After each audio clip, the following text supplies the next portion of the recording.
السلام علیکم. Unique informations میں ایک بار پھر سے آپ کو بہت ویلکم. دوستو، کبھی کبھی کچھ حادثات اور کبھی کبھی کچھ کہانیاں انسان کو ایک ایسا سبق دے جاتی ہیں کہ اس کے بعد آپ کا زندگی کو جینے کا نظریہ اور زندگی دیکھنے کا سوچنے کا نظریہ بالکل بدل جاتا ہے. تو آج آپ کو ایک ایسی ہی کہانی بتاؤں گا جس کے بعد شاید آپ کا لوگوں کو دیکھنے کا نظریہ بالکل بدل جائے گا. تو دوستو، ایک دفعہ کا ذکر ہے کہ ایک کسان تھا جو اتنا بوڑھا ہو چکا تھا کہ اس سے اب اپنی زمین پر کھیتی باڑی بھی نہیں ہوتی تھی. تو وہ اپنی زمین کے بالکل سائڈ پہ ایک درخت کے نیچے ایک بینچ پر بیٹھا رہتا. وہ سارا دن اس بینچ پر بیٹھ کر اپنا ٹائم سپینڈ کرتا. اس کا ایک بیٹا جو ابھی جوان ہو رہا تھا، وہ اس کے حصے کا سارا کام وہاں پہ زمین پر کھیتی باڑی کرتا رہتا. وہ سارا دن جب کھیتی باڑی کرتا رہتا تو وہ بار بار نظر اٹھا کے اپنے باپ کی طرف دیکھتا کہ میرا باپ تو سارا دن اس بینچ پر بیٹھا رہتا ہے اور یہ کچھ بھی نہیں کرتا اور سارا کام صرف مجھ سے کرواتا ہے. تو دوستو، اسی طرح سے دن گزرتے گئے اور دن گزرنے کے ساتھ ساتھ وہ لڑکا کام کرتا رہا اور اس کے باپ کے لیے اس کی نفرت دن بہ دن اس کے دل میں زیادہ ہوتی گئی.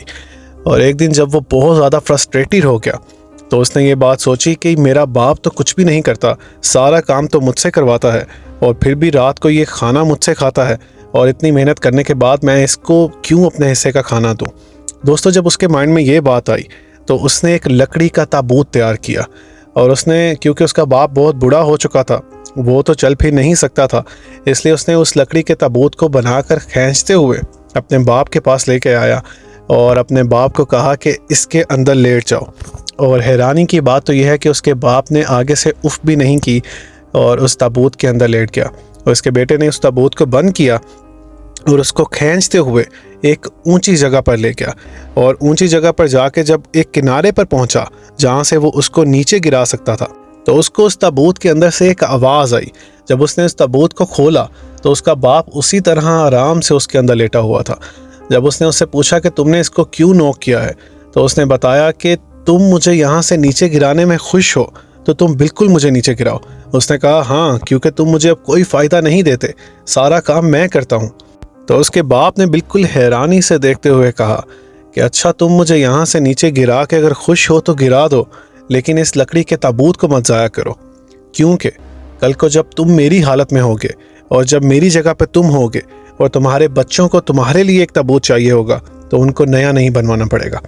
تو دوستو، اس بات نے ہمیں ایک سبق دیا کہ جو انسان ہمارے لیے فائدہ مند ہے ہم اس کو کس طرح سے ٹریٹ کرتے ہیں، اور جو انسان اب ہمیں مزید کوئی فائدہ نہیں دے سکتا، ہمارا رویہ، ہمارا اخلاق اس کے ساتھ کس طرح سے ہے. آپ اور میں، ہمارا نظریہ اس بات پہ کس جگہ پر کھڑا ہے، ہم اس نظریے کو کس طرح سے سوچتے ہیں اور کس طرح سے دیکھتے ہیں. ہمیں خود پر بھی یہ نظر ڈالنی چاہیے اور ہر انسان کو ایکولی ٹریٹ کرنا چاہیے.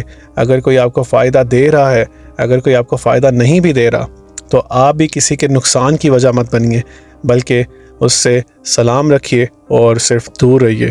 اگر آپ اس کو فائدہ نہیں دے سکتے تو نقصان بھی مت دیجیے. تو امید کرتا ہوں آپ کو اس سٹوری سے کوئی نہ کوئی لیسن ضرور سیکھنے کو ملا ہوگا.